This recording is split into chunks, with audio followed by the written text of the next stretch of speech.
xabaringiz borki, O'nqo'rg'on mavzesi va Food City tomon harakatlanuvchi 128-yo'nalishda avvallari LE rusumli kichik avtobuslarimiz harakatlanardi.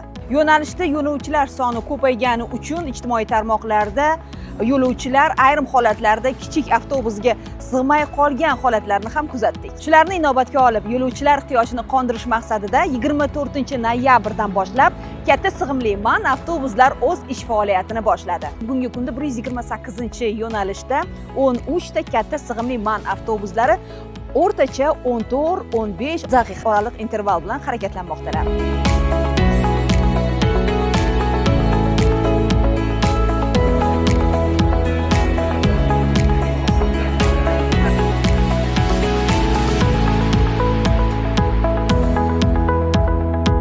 Avvallari kichkina avtobus qo'yilgan edi. Talabalar ham, ishchilar ham rosa qiynalardi hamma, chunki bu yerda aholisining ham ancha foizi shaharlarda ishlashadi. Ko'p odam sig'masdi, qiynalardi. Ko'pchilikning o'yida xususiy mashinasi bo'lmasdi. Mana hozir endi shu avtobus bizlarni uzoq-uzoqni yaqin qilib borib olib kelyapti. Ilgari ko'pchilik o'quvchilar shaharda o'qimagan. Hozir maktablar bemalol bo'lgani uchun shaharli maktablarda ham o'qishyapti. Katta sig'imlining foydasi ancha katta. Bolalar ham katta papkalar bilan chiqishadi, sport idishlari bilan chiqishadi. Borib kelish ham oson, o'tirish ham oson. Avtobus qulay. U o'zida mashina bo'lsa ham shunda yurishni xohlaymiz. Bizdagi qarilar uchun mashinada borish qulay bizga.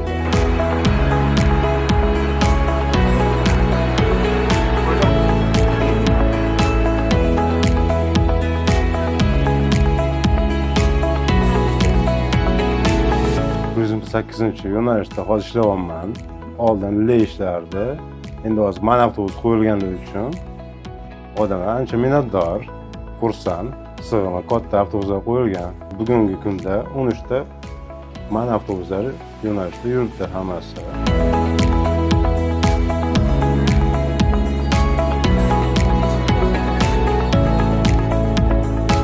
Kichkina edi, vashi kechib qolib ketardim maktabga, iloji boricha tezroq chiqardim. Bu qanaqa ekan? Qara birinchi kun chiqding. Kattaroq, ekan tezroq yuribdi hozir desa qanday. Yaxshi, keng, odamlarga joy bor. Shunaqa avtobuslarni ko'paytirgani yaxshi. Odamlarda tirbandlik, tiqilinchlik ham bo'ladi. Oldin kichkinaroq edi. Hozir mana katta joylar bu. Qulay yaxshi. Katta avtobus bo'lsa baribir masofasi uzoq-ku. Ko'p odam chiqadi, yo'lovchilar o'tirib ketish ham qulay. Odam mana ertalablari chiqqanimda, ayniqsa ertalab dushanba kunlari rosa odam ko'p bo'ladi. O'shaga ozgina qulaylik bo'lardi. Hozir katta kengligi qulay yo'lovchilar uchun.